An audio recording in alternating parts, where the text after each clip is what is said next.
The film immediately plunges us into the action, introducing a professional hitman named Marcus Guerra, who is clearly not having a good time. As he's being strangled, he remembers the words of his young daughter, who tells him she's scared and misses her mother very much. To understand how he got to this point, we have to go back 1 year. On a random night in Chicago, Guerra receives a last-minute assignment. Disguised as a professor, the man blends into the bar where his target is, protected by a couple of bodyguards. But that doesn't stop Guerin. His target hadn't even gotten up from the toilet when he already had a bullet between his eyes. That's how effective Marcus Guerin is. After sending confirmation of the kill, his regular client, a mobster named Robert Shane, tasks him with another mission for the next day. The protagonist initially refuses, as the next day is his anniversary, but he eventually gives in to Shane's persistence. The next day, Guerin says good morning to his wife Carla and his daughter Kimberly before leaving for work. Of course, they don't know what he does for a living. When Carla asks him what they'll do that night, he calmly replies that there's a football game. However, he quickly shows her a pair of opera tickets, proclaiming that he could never forget the day he married a unicorn. As night falls, while Carla gets ready for the opera, Guerin gets ready to kill. The hitman locates his next target in a restaurant and follows him to the back. What he doesn't know is that someone else is following him. Carla, the trafficker, meets with his colleagues, who show him a dangerous AI device they plan to sell to the enemies of the United States.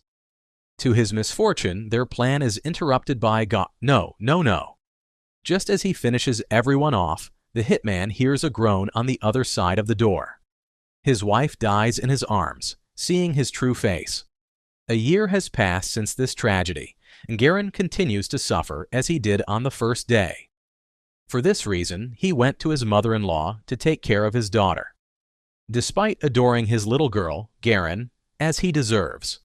Still, his mother-in-law tells him it's time to move on, because his sadness is contagious to Kimberly. She has already lost her mother and can't lose her father too. Despite this, the protagonist vows to himself to find his wife's killer. In his hideout, he receives a mysterious letter with a flash drive inside. Upon checking its content, he finds a video of Roman Corsa, a gentleman who offers him to return to the business with $10 million for the assassination of the best hitman in the world. It's too good to be true. So the man discards the USB and returns to his daughter to celebrate her birthday. After she blows out the candles, he asks her for her wish. That night, Guerra receives an unexpected visit from Corsa, who asks him why he didn't accept his invitation. The protagonist makes excuses, saying he has to take care of his family, although Corsa tells him about his contract and his possible target. Georg Drakos, a former Greek intelligence agent turned hitman par excellence with hundreds of kills to his name. Some even say he's a myth, but the king of assassins is very real. While Guerin remains in denial, Corsa reminds him that being a single father is not a simple task. The money would be great to secure his daughter's future. After sending Corsa away, the protagonist is urgently summoned to the hospital, as his daughter has just suffered a relapse. The doctor reveals that his daughter's heart is larger than normal, which can lead to heart failure. This means she will need a heart transplant, so Guerin has no choice but to accept Corsa's invitation. Before leaving for his mission, the protagonist catches up with Shane, who is intrigued by his sudden return to the business. Upon learning of his daughter's situation, Shane offers his savings to help him for old time's sake, but Guerin doesn't want his money, but information about Drakos. Following Corsa's instructions, Guerin travels to Tokyo and enters a hotel where he encounters a surprise. Other hitmen. He was supposed to be working alone, and each one believed the same thing. Corsa then introduces them via video call to his boss, a mysterious man known simply as the employer. He reviews the hitmen's resumes, starting with Angus, a ruthless former American military man. Asha, an MI6 agent with a vast career who got tired of working for the law. Dyson, a retired Marine commander. Nigel, an independent ASIS employee. Ren, a very reserved former Japanese soldier. And we finish with Zakari, a sniper from a private security company. Along with Guerra, they are the most lethal and prolific hitmen on the market. That's why the employer gathered them as competitors to see who can take down the king of assassins, George Dracos, first. Everyone accepts this change of plans except Zakari, who prefers to leave even though Corsa advises him not to. What a way to force them to work. The problem is they don't even know what Dracos looks like, although the employer replies that they are looking at him. This changes everything. Dracos explains that the only thing missing from his successful and bloody career is to finish off his colleagues. Only then can he truly prove that he is the king of assassins. Beyond Dracos' dirty tactics, the assassins continue with the contract, mainly because they want to keep their lives. Before the game begins, the assassins attend a scene courtesy of Dracos that for some could be their last. The king of assassins proposes a toast, wishing them to fight with all their might and fall with honor. Forced to socialize, Dyson comments that it's curious that, being the best at what they do, it's the first time they've met. Asha corrects him, revealing that she met Guerra a while ago, although not under the best circumstances. At that moment, the protagonist leaves to call his daughter and promise her that he will be home soon. When he hangs up, he is approached by the flirtatious Asha, who wants to resume things where they left off. Eliminating the competition, the classic strategy. Garan merely defends himself, reminding Asha that they don't have to kill each other. However, she doesn't take it very well. In the next scene, we see each of the assassins preparing in their own way.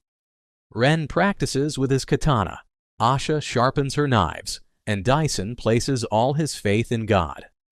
That night, Garen dreams of his deceased wife and his daughter's sad words. In an attempt to console her, he explained that her mother now lives in the stars. Whenever she misses her, she just needs to look at the sky. With the hunt about to begin, the assassins must randomly choose a coin that indicates the order in which they will face Dracos. Angus is the first to enter Dracos' hideout, armed with a shotgun and a lot of confidence. As the others watch the show on the cameras, Draco slowly reveals himself to Angus, giving him a chance to attack. However, that opportunity turns out to be an illusion. In this cruel way, the King of Assassins eliminates the first contender. 5 more to go. Before the next round, Garen warns that the battle zone is a death trap orchestrated by Dracos. The house always wins.